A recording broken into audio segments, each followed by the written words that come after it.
And we are live. What is going on, ladies and gentlemen? Welcome back to Beyond the 90. Leicester 0, Manchester City 1.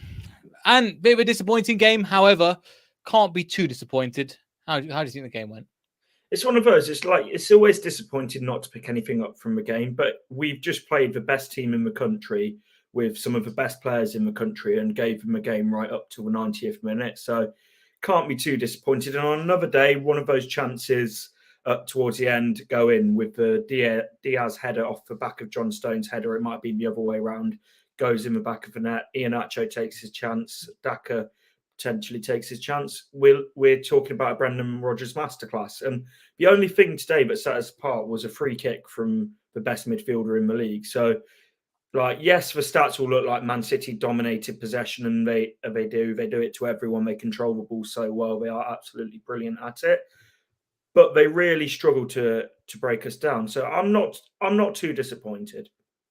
I'm not. And to be fair, in terms of the game, I mean, we set up in that first half. Again, I thought it was 3-4-3, but majority of the time, let's be honest, it was a 5-4-1. Vardy was up on his own. Maddison and Barnes were dropping right back alongside Kieran Dewsbury-Hall and Tielemans. We'll get to again about the Kieran Dewsbury-Hall and Yuri pivot at the moment. But we set up to frustrate Man City. And I think if you look at that performance at the beginning, that was probably the correct tactic to try and do it because it worked for the first half. And the fans came off. The fans were clapped off. Okay, we've got the mission. Here's what we have to do. Yeah, and the thing is, the one thing I'll disagree with is I don't think it was a 5. I think we had more back in that defence than 5. I think at times Tielemans and pretty much everyone else was dropping back. But and I'm really nitpicking here, but one criticism I'd have is Vardy dropped so deep for the majority of the first half that we had no outball, so it was wave after wave of Man City attack. But apart from that, I don't think we could have done much more today, because if we tried to go toe-to-toe with Man City, we would have got absolutely torn apart. And we've seen other teams that have had exactly the same thing happen. It's not a good idea to go toe-to-toe, especially with the quality they have. Yes, they didn't have Haaland, but still, the quality of that squad is still fantastic. I mean, we managed to keep people like Alvarez quiet. I think he's a good player, but still very young in his career and development. I mean, we'll go to the back three. We'll go back three. Goes to the back one in terms of Danny Ward.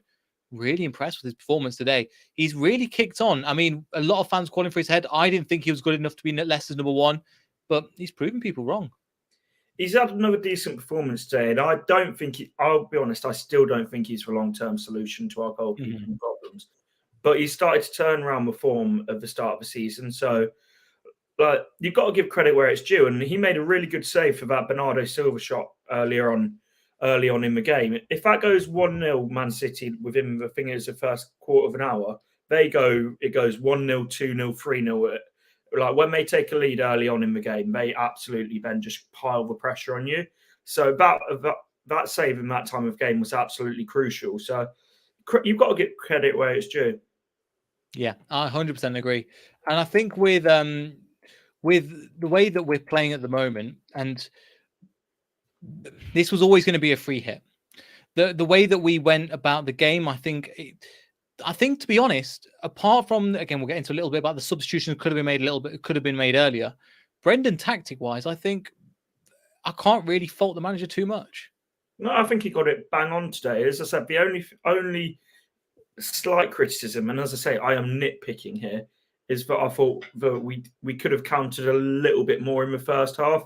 Vardy dropped so deep, but then he was doing that and he was running his absolute socks off, cutting those supply passes. So it's I understand why it happened, and ultimately it worked because it stayed 0-0 for up into a second half, which came from a free kick, which is just Kevin De Bruyne's individual brilliance. But that's the only little criticism I have, is how deep Vardy was dropping, which meant that we had no outball. Yeah, I guess so as well. And again, he ran his socks off. He was trying to get everywhere, but I think his age is catching up with him a little bit. He's still there, but still, I think he's just something slightly not there. I mean, I've got it again in terms of they need at times when they broke on the counter again. Castagna was running up that side. KDH didn't quite have it. But when there was one person in that position, there was just nobody else to feed the ball. Again, you were mentioning Vardy. I think Castagna on the overlap didn't really. I can't count too many times that he did that. And just in general, there wasn't that attacking force that we needed to attack in numbers. But I understand, especially in the first half, because if you do that, you get countered. Man City are right on you then. They pick the thing is, if you overcommit, Man City will pick you off very easily. Yeah. They're the best passing football team in the country, and you could argue in Europe. So, like, if you overcommit against Man City, you will pay for it. And we nearly saw that at the end, where we were throwing everyone forward. I think they had De Bruyne and Gundogan, 2 passes split the whole our whole team, and it's like that's De Bruyne though. That's De Bruyne. How many times has he done that before over the few years? You say that's De Bruyne, but against Man City, Cancelo's got that ability, Gundogan's got that ability, Rodri's got that ability. So, like, this is why we had to play the way we did today. Can I just go back to a point you said there about Castagna getting when he got forward today, having no one with him. That's not a problem from just today. We've said that a lot this season because Maddison plays that inverted right winger. When Castagna does get forward, it means he's slightly isolated at times. And that's almost the sacrifice you have to make of not having a proper out and out right winger there. No, I definitely agree there, and I think it's just the disadvantage of the system. And bearing in mind, we don't have somebody on that right wing. The closest person we really have is Mark Albrighton, and then you've got Timothy Castagna. Because in terms of injuries, that's all you've got. Yeah, or Perez, but we're really scraping the barrel, aren't we? Perez is not a right winger though. It's all right. Castagna it is then, isn't it? So, because again, it's something that hopefully we could sort out, because I'm really hoping so. Anyway, so what we've got again, just in terms of some of the play we had, again, the back three we'll go through individually, but Walt Faust, class again today. Yeah, he's just he's becoming Mr. Consistent, isn't he? And yeah, the thing is, he was getting pressed heavily by the Man City defense, and it didn't seem to faze him at all. Which is unbelievable, considering that's his first. Well, excluding the Tottenham game, this is his first game where it's like, oh my, like, wow. Yeah, but let's be honest, Man City are a level above Tottenham, like 100%, like levels above. So that Tottenham game, we were very much in that. The 6-2 score, it was 6-2, was it, or whatever it was? That's not really a reflection of how the game went, because we were right in it until the 70th minute, until we capitulated.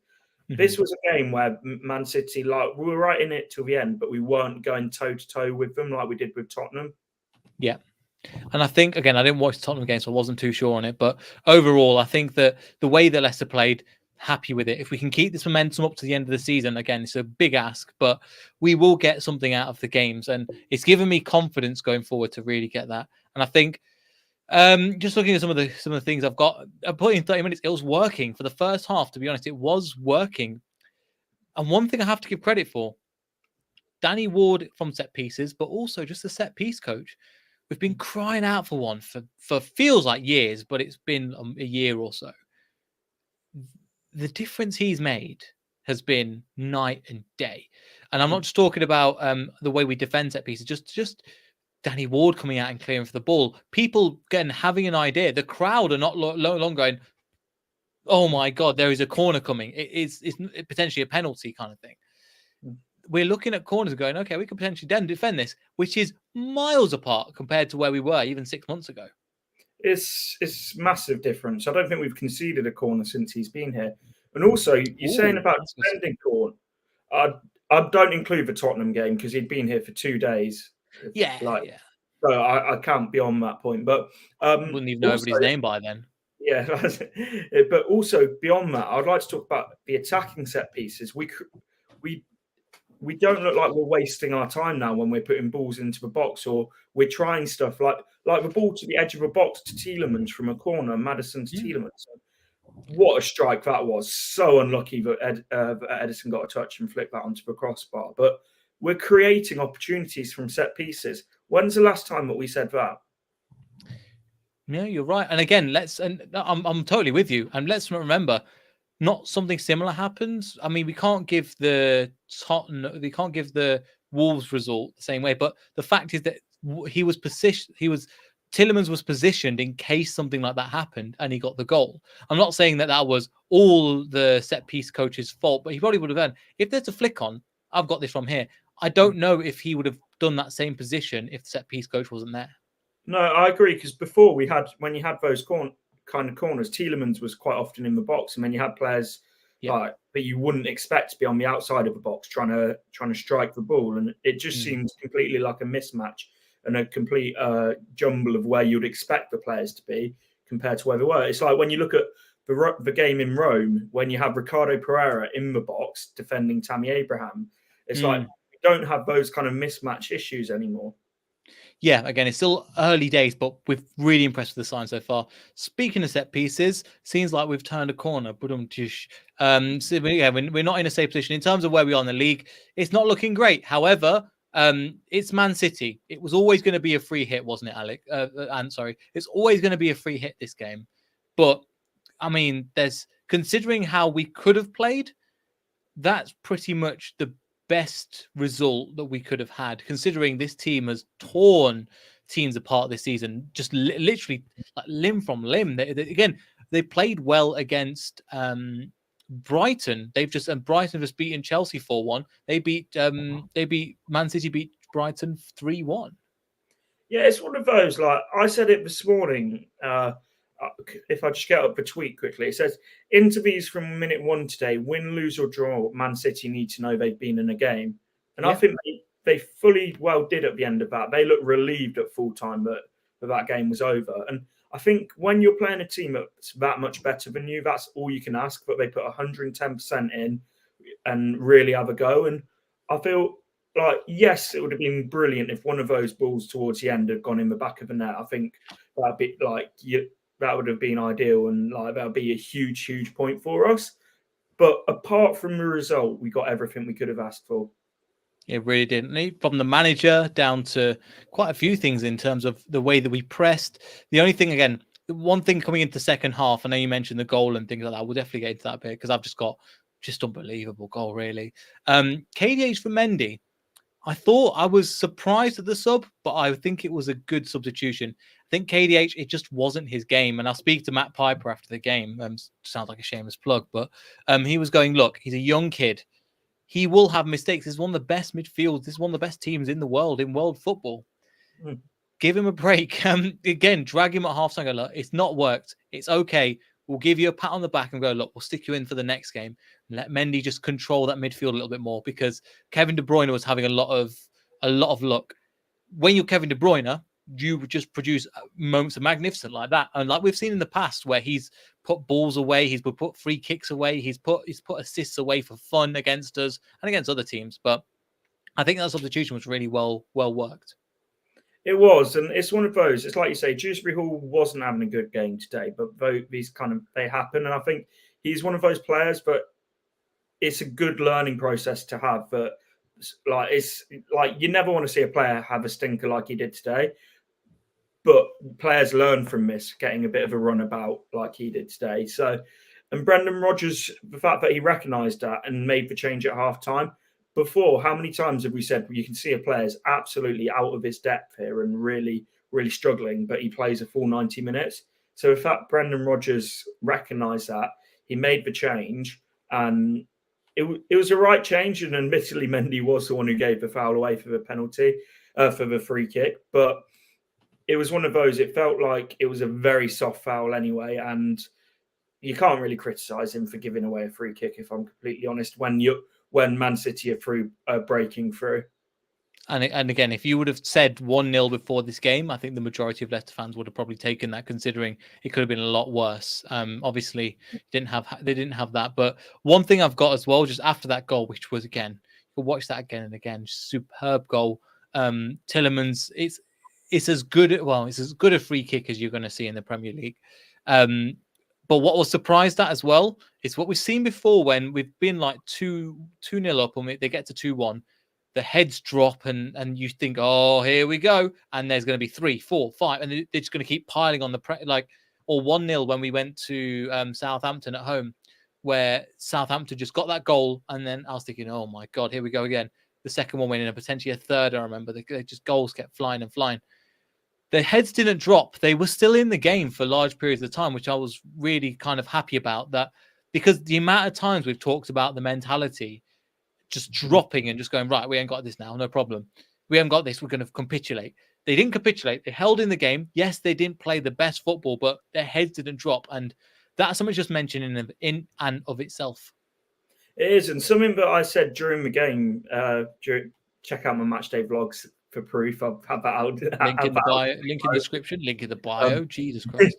Worse than me recording today. I had to cut edit because I kept stuttering. But after we went 1-0 down, I said, don't come straight out and chase the game straight away, because I think that's what we previously would have done. We would have gone 1-0 down and thrown everything at it, and then it would have just become 2 and 3. We still sat deep and stuck to the game plan of still making it difficult for Man City, which I think, I know people moaned about it at the time, but it was the right thing to do, because at 1-0 we were still very much in the game. If we went and thrown everything at it straight away, you're not in the game anymore, because Man City just pick you off.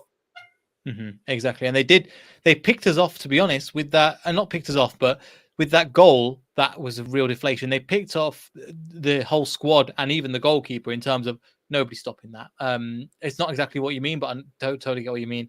And then 60 minutes, I've got, again, before we made the substitutions at 70, we are letting Man City run, we're letting Pep, the Man City fans in general, just run the ground a little bit more. And you felt the atmosphere change in the ground, I think, where it didn't need to be this.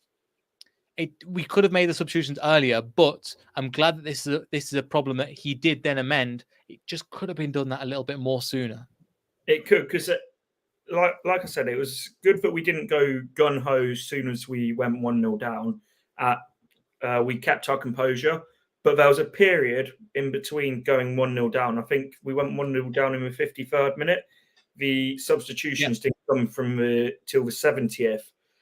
It was that in between that period, I'd say around sort of 58th to the 70th, where we really faded in the game in terms of Vardy just looked absolutely dead on his feet, because he'd done so much chasing. He had done so much donkey work of defensive side of the game. And he just wasn't offering anything at this point. And that's not a criticism of Vardy. He had absolutely worked himself into the ground. That's where I think the changes could have came a bit quicker once that energy just wasn't there anymore. Totally agree. And again, since top was again, and Brendan got the plan on pretty spot on. Yeah, I totally agree. Shame we didn't get a bit of luck again. Better luck, and that's what it could have been. That header where Stones headed it on to Cancelo. That was going anywhere. That could have gone anywhere. Edison would have had, unless it went straight at Edison's face, he wouldn't have known about it. That could have gone anywhere. It was just the look of the draw again. That look probably could have run in our favor, but it's one of those games. It didn't, and that's okay. But we're putting the right people in the right place, or the right pressures, and we're pressuring the right people. And we saw this against Leeds, where there was pressuring, but it was kind of like one person, and then maybe one person. There was no collective. There was a big collective unit to press, especially when we had the substitutes you're mentioning. So Vardy for Iheanacho, Söyüncü for Daka. And again, I put good substitutions because I thought they were great substitutions. And playing the diamond shape for at the back, they pressured as a group and a unit. And when you do this against one of the Man City teams, because if you don't do it properly against Man City, they kill you. They genuinely go and just kill you off. So I'm really glad that, again, we could have had a couple more opportunities. We just weren't. With Barnes, Nacho, Daka, really good in terms of the build-up. The final ball, that final cushion into the net wasn't enough. The thing is, against Man City, and you could say it for pretty much any top team, if you don't take your chances like that we created at the end, you can't moan if you didn't get anything. We created enough today to get something from it and just didn't take those opportunities. But the real positive for me in that last 20 minutes was that front two. It was causing havoc. Yeah. one of the best centre-back partnerships in Europe. That was causing absolute havoc with it. Yeah, exactly. And we've saw this new kind of side come out, and with Vardy again run his socks off for those 60 minutes for the team, then that whole new lease of life for the last 30 with two strikers coming at you. Even Man City, with the strength and depth they have, went, Jesus Christ. I mean, even Rob Turner, I think he put out that they were rattled. They genuinely, that back line was rattled. They had to bring on Diaz for a Kanji just to kind of shore it up a little bit, and even then it didn't quite work out. And there was, sorry, you're saying? I was going to say, with Diaz, Harvey Barnes was winning fouls off Diaz. He was going up for 50-50s, and like, how many times do you see Man City defenders making mistakes playing out from a back? Very rarely. But the fact that we were putting them under that much pressure, and also how often do you see Man City running down the clock from goal kicks and like time wasting? You don't see it. So like, that shows that they knew they were in a game at the end. Exactly. They knew they were in a game, and also the if it would have continued, it was one of those games where there was only going to be one winner. There was only one team that we would have got a point or something out of it. It wasn't to happen, but I think there was definite some good people to mention. I mean, I didn't spot this, but then something that Matt, again, was speaking to Matt after the game, he was mentioning James Justin was amazing. I didn't spot it as much, but once he mentioned it, I went, you've just kept Bernardo Silva quiet for 90 minutes, yet you were joining in with some of the attack. That in itself is deserving of a mention. But yeah, James Justin, one of the advantages of doing this not straight after the game is that you get to speak to the people and see, but James Justin was fantastic, he was saying. Yeah, and I completely agree. And something that the man who sat next to me was saying is every time that Bernardo Silva or Cancelo or whoever the wide player for Man City might have been, because they interchange so much that it could be anyone, but James Justin was reading so well when to leave them and when to follow them out, and his positioning today was absolutely brilliant. And he hasn't had the best of seasons by the standards that he's set. I think that's fair to say. But in his last two performances, he's kept two of the hardest players in the leagues quiet, in terms of Adama Traore, which is a complete different challenge, but he physically matched up to Adama Traore and kept Adama Traore quiet. And then today, in a complete different type of challenge, but still as difficult, if not harder, keeping Bernardo Silva, Cancelo, Kevin De Bruyne quiet. Like, credit where it is due. He had a very good game today. Yeah, I definitely think so. And apologies if my internet's just decided to come out again. I'll try and sort it on the move. But in terms of some of the other players that did really well, in my opinion, Castagna, we mentioned. Yuri Tillemans didn't light the game on fire, but at the same time, getting some great positions. I think he had an underratedly good game. I thought he had a good game. And my thing is, he's one of those players in a game like today, he will suffer because we had such a little amount of the ball, and he's a ball player midfielder.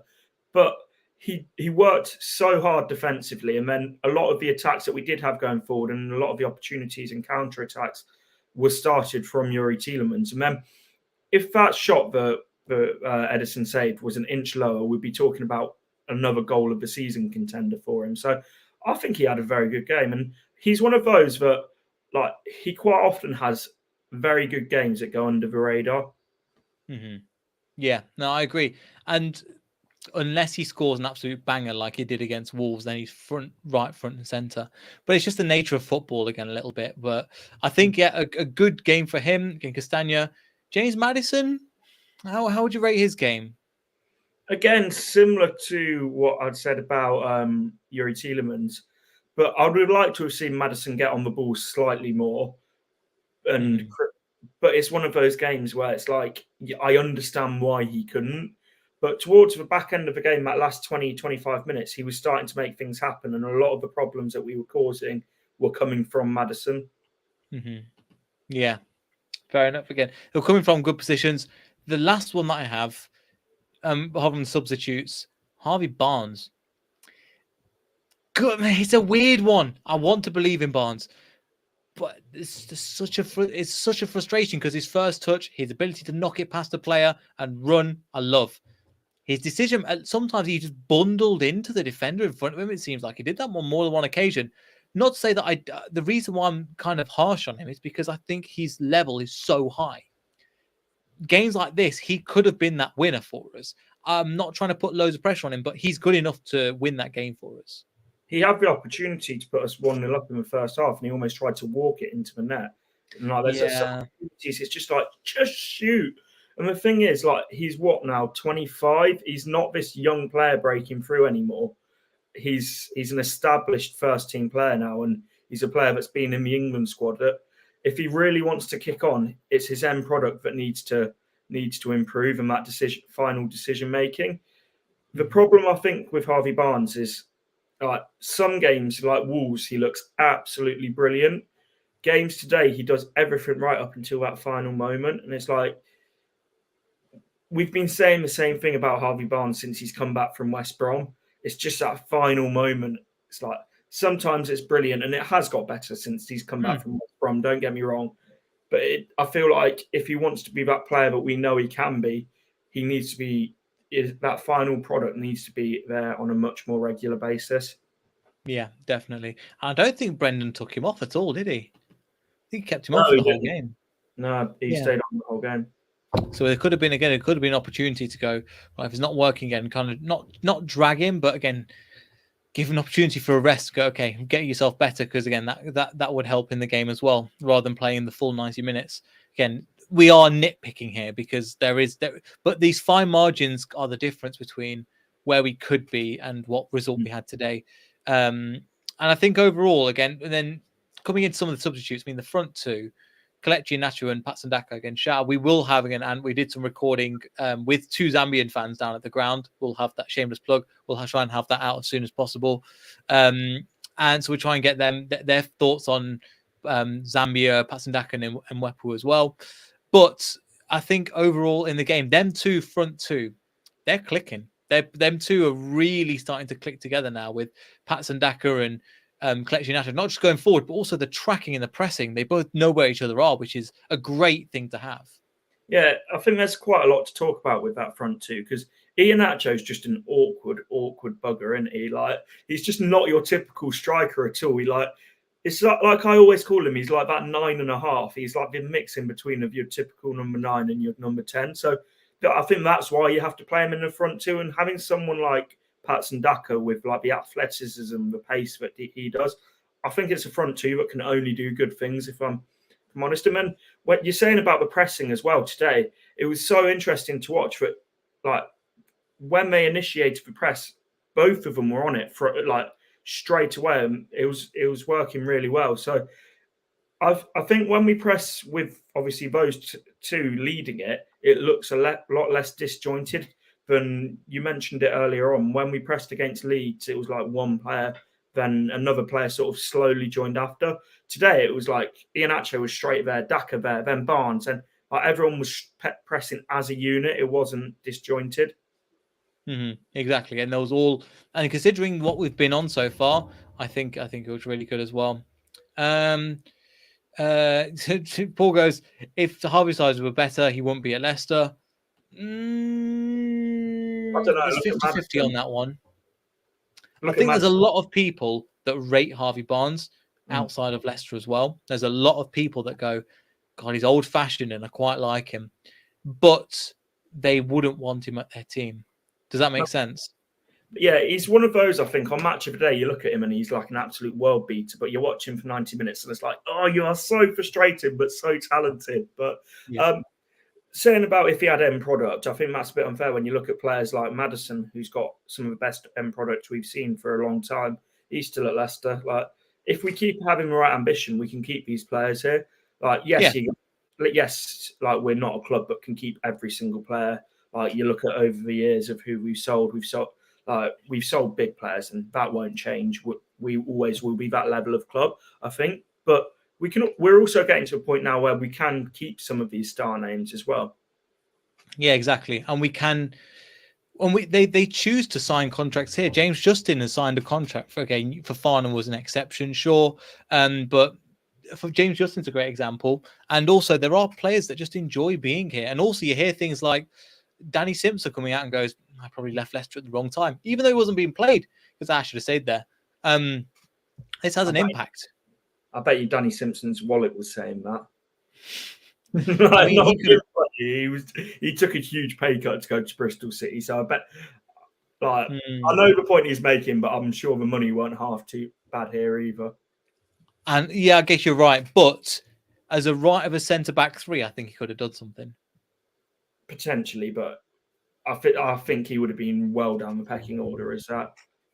Yeah, just kind of like all Brighton is at the moment. But yeah, in terms of that, that's pretty much everything. I don't think you've got anything else. Have you got anything else to mention? Because that's pretty much everything I got. But spot on for Rodgers.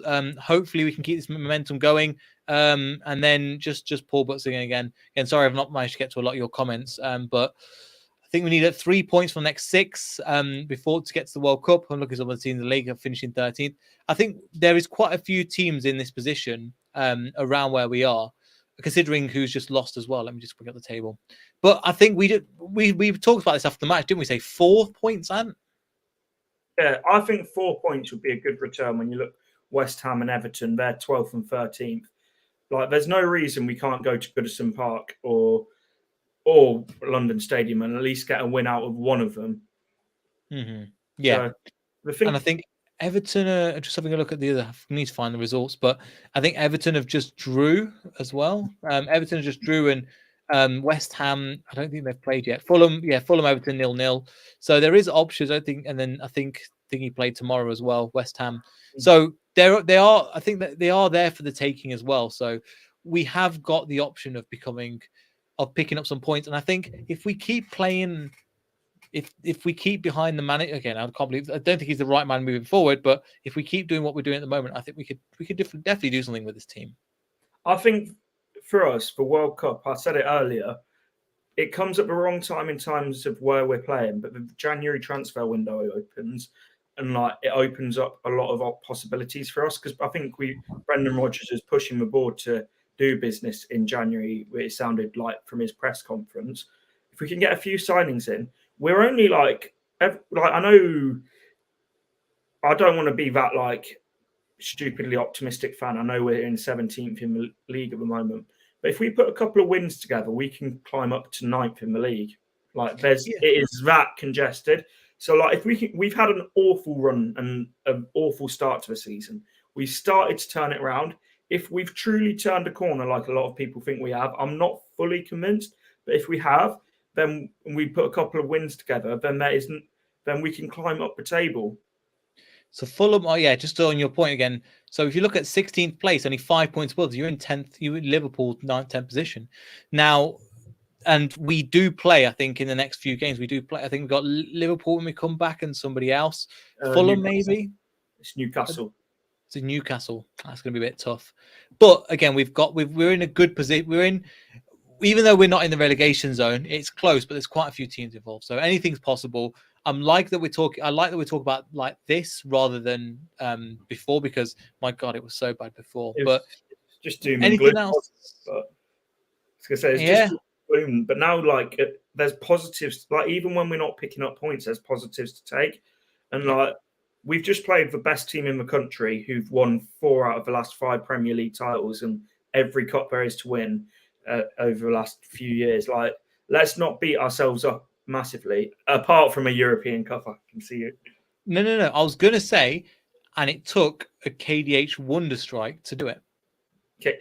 I wish it was a KDH. KDB Wonderstrike. Yeah, I got confused about that, because I did my team lineup on my channel. The first time I did it, I put KDB in our midfield. But we should buy him just for that. We should just buy him just because we got the Ks. We'll have to sell off half of Leicester. Welford Road. That's fine. They're all leaving. They're all leaving at the end of the season anyway. But all right. Anyway, that's not a place I want to leave it on. But again, make sure you go and check out Ant's channel. There's a video of me on there, which sounds really arrogant, but there's a video where we did a post match there as well. There'll be a video on the channel. Hopefully, we'll get something out today or tomorrow as well to do with Zambian fans.